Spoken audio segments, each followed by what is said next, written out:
Hello दोस्तों, आप सभी का मेरे चैनल में फिर से स्वागत है। दोस्तों, आज के इस वीडियो में हम सीखेंगे उम्र निकालना। जैसा कि दोस्तों, अगर आपको पता होगा कि अगर आपका डेट ऑफ बर्थ क्या है, तो अगर आपको जानना है कि आप कितने साल के हो गए आज के तारीख में, कितने महीने के हो गए, कितने दिन के हो गए, तो उसको कैसे निकालेंगे, तो उसी को हम इस वीडियो में बहुत ही आसान तरीके से सीखेंगे। तो चलिए इस टॉपिक को हम हल करते हैं और सीख लेते हैं कि आखिरकार ऐसे सवालों को कैसे हल किया जाता है। तो यहाँ पर सिंपल से देखिए, हमने लिखा है आज की तारीख, जो कि हमने माना है 20 नवंबर 2025, और मान लेते हैं आपका जो डेट ऑफ बर्थ है वो 15 अगस्त 2001 है। ठीक है, तो अब हम करेंगे क्या, कैसे निकालेंगे। तो दोस्तों, हमने दिन वाले के सामने दिन को, महीने वाले के सामने महीने को, वर्ष वाले के सामने वर्ष को लिखा है। इस तरीके से हम करेंगे क्या दोस्तों, यहाँ से हम बाएं से दाएं की तरफ क्या करेंगे, इसको घटाएंगे।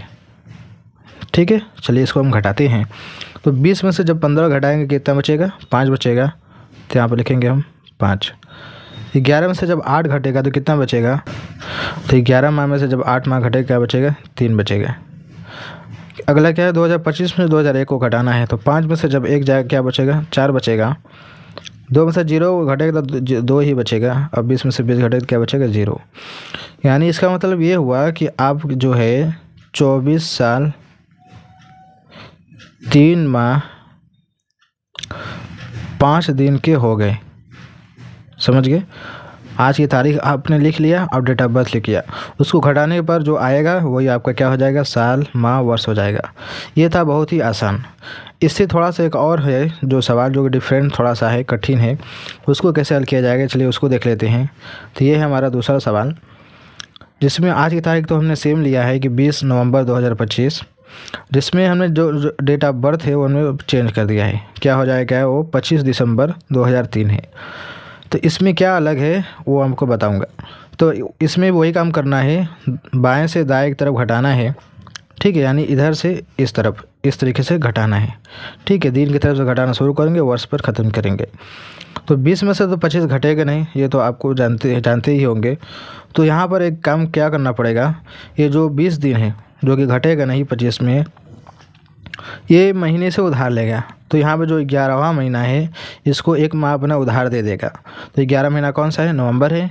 तो नवंबर जो है माह है, वो अपना दिन को उधार दे देगा। तो नवंबर कितने दिन का होता है कितना, 30 दिन का होता है। तो यानी ये 30 दिन अपना इस वाले को दे देगा। तो इसका है 20 दिन और इसका हो गया 30 दिन, दोनों को ऐड करेंगे तो कितना हो जाएगा, टोटल 50 दिन हो जाएगा। इसमें एक बात ध्यान देने की ज़रूरत है कि यहाँ पर जो भी माह लिखा रहेगा, जैसे ये 11 महीना लिखा है, इसका मतलब कि ये नवंबर महीना उधार देगा। नवंबर कितने दिन का होता है, 30 दिन का होता है। अगर यहीं पर 8वां महीना होता तो यहाँ पर क्या होता, अगस्त होता।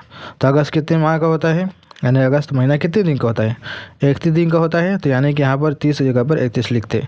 अगर फरवरी होता तो यानी कि दूसरा महीना होता, तो ये क्या करता, 28 दिन ही उधार देता। समझ गए, यानी जो माह यहाँ पर रहेगी उतना ही दिन इसको उधार मिलेगा। ठीक है, तो अब 30 20 दोनों जोड़ देंगे तो जब 50 हो गया। अब 50 में से हम क्या करेंगे, 25 को घटा देंगे। तो कितना होगा, सिंपल से है, 25 बचेगा। तो यहाँ पर हम लिखेंगे 25। अब इसका एक माह कम हो गया क्योंकि इसने उधार दे दिया था। तो इसका कितना माह बचा है, अब सिर्फ 10 माह ही बचा है। अब 10 में से तो 12 घटेगा नहीं, तो ये भी क्या करेगा, वर्ष से उधार लेगा। जो साल है, 1 साल अपना इसको उधार दे देगा। ठीक है, 1 साल कितने महीने का होता है, 12 महीने का होता है। ये तो फिक्स है, साल तो 12 महीने का ही होता है।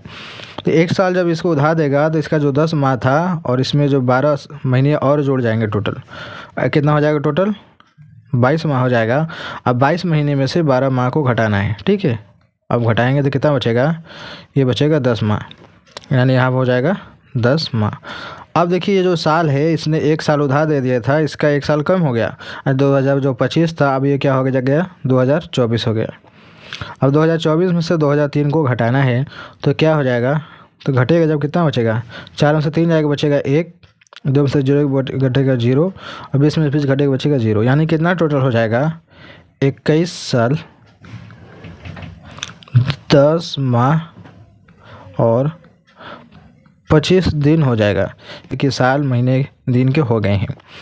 तो इस तरीके से दोस्तों हम क्या करते हैं, ऐसे सवालों को हल किया जाता है। ऐसे ही हम अपना उम्र निकाल सकते हैं बहुत ही आसान तरीके से। तो दोस्तों मैं उम्मीद करता हूँ आपको ज़रूर समझ में आया होगा। तो वीडियो अच्छी लगी होगी तो वीडियो को लाइक करना ना भूलिएगा। चैनल पर पहली बार आए हैं तो चैनल को सब्सक्राइब कर लीजिएगा। तो चलिए मिलते हैं एक नए वीडियो में।